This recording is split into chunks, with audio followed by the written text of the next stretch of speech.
नमस्कार. मी आज तुम्हाला दम्याविषयी माहिती सांगणार आहे. तर दमा आजार 2 प्रकारचा असतो. एक ॲलर्जीमुळे होणारा दमा आणि जो दुसरा असतो तो तंबाखू किंवा तंबाखूजन्य पदार्थ. यामध्ये बिडी, सिगारेट, अ, नंतर मिश्री, तपकीर, काजी असे वेगवेगळे प्रकारचे तंबाखूपासून तयार होणारे पदार्थ येतात किंवा खुद्द तंबाखूसुद्धा खाणारे पेशंट असू शकतात.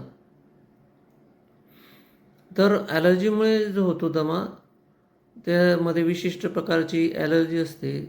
धुळीची ॲलर्जी असते किंवा परागकण किंवा अ, बाहेर गेल्या एखाद्या प्राण्याच्या शरीरावर बसलेले असतात. अ, काही ॲलर्जिक गोष्टी असतात. त्याचप्रमाणे पेंट किंवा सेंटची ॲलर्जी असते किंवा अगरबत्तीची ॲलर्जी असते. तर या आजाराची लक्षणे कोणती? तर ॲलर्जीमुळे होणाऱ्या दम्याच्या आजाराची लक्षणं अशी असतात, की अगोदर पेशंटला सर्दी होते. मग सर्दी आल्यानंतर 2-3 दिवसांनी खोकला होतो. मग नंतर दम लागायला लागतो. सकाळी पहाटे-पहाटे किंवा रात्री. तर तंबाखूमुळे होणाऱ्या आजारांमुळे पेशंटला खोकला येतो, दम लागतो, बेडका पडतो. ॲलर्जीमुळे होणारा दमा चिकट बेडका असा पडतो. तर अशी लक्षणं असल्यामुळे फुफ्फुसाच्या डॉक्टरांकडे गेल्यावर ते त्याचं निदान करतात. कधी-कधी या आजारामध्ये श्वासनलिका अरुंद झाल्यामुळे विशिष्ट प्रकारचा आवाज येतो. तो दुरूनही काही-काही पेशंटमध्ये जाणवतो.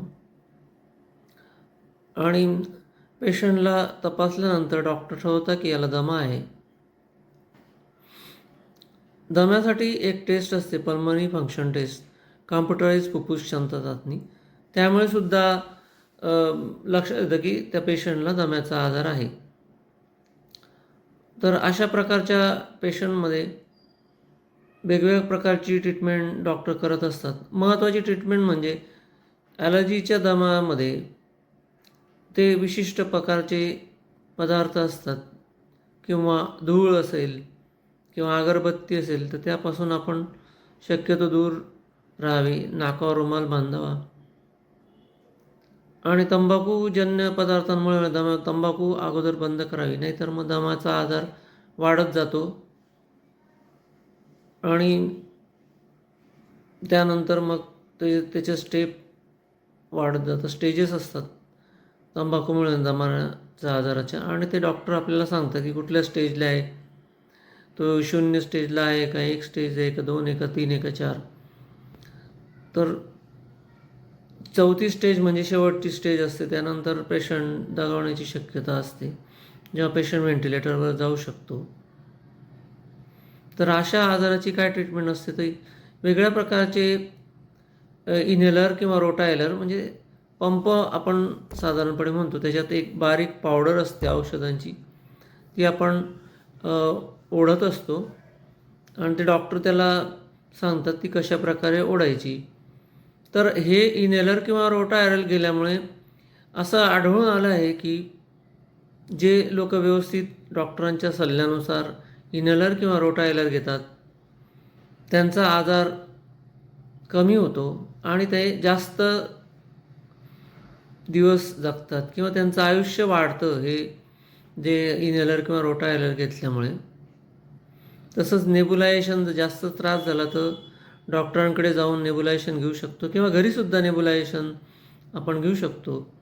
त्याच्यामुळे लगेच पेशंटला रिलीफ मिळतो.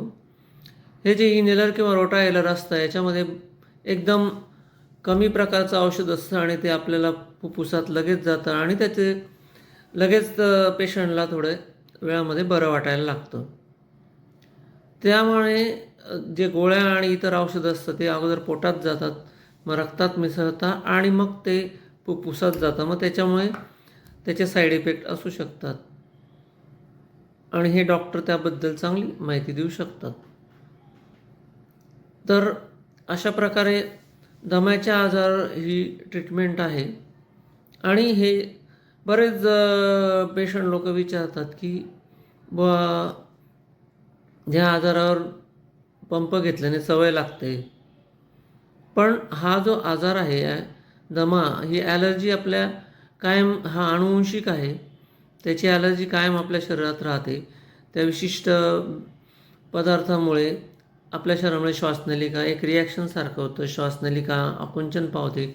मग दम्याच्या पेशंटला या पंपमध्ये 2 प्रकारची औषधं असतात, की ज्याच्यामुळे दम्याच्या आजारामध्ये श्वासनलिकेला सूज येते आणि आकुंचन पावते. तर दम्याच्या आजाराची जी औषधं आहे ती त्याच्यामध्ये एक सूज कमी करणारं औषध असतं आणि एक श्वासनलिका आकुंचन पावलेली जी असते ती मोठं करणारं किंवा तिला डायलेट करणारं औषध या पंपामध्ये असतं. तर हा जो आजार आहे त्याची क्रॉनिक स्वरूपाचा असल्यामुळे म्हणजे तो जास्त दिवस चालणारा आजार आहे.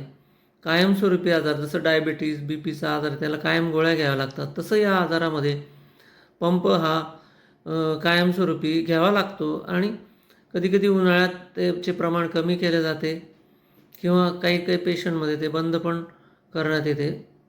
तर असा हा आजार आहे. तर याची आपण माहिती करून घेतली. त्यामुळे आपले आयुष्य वाढण्यास मदत होते.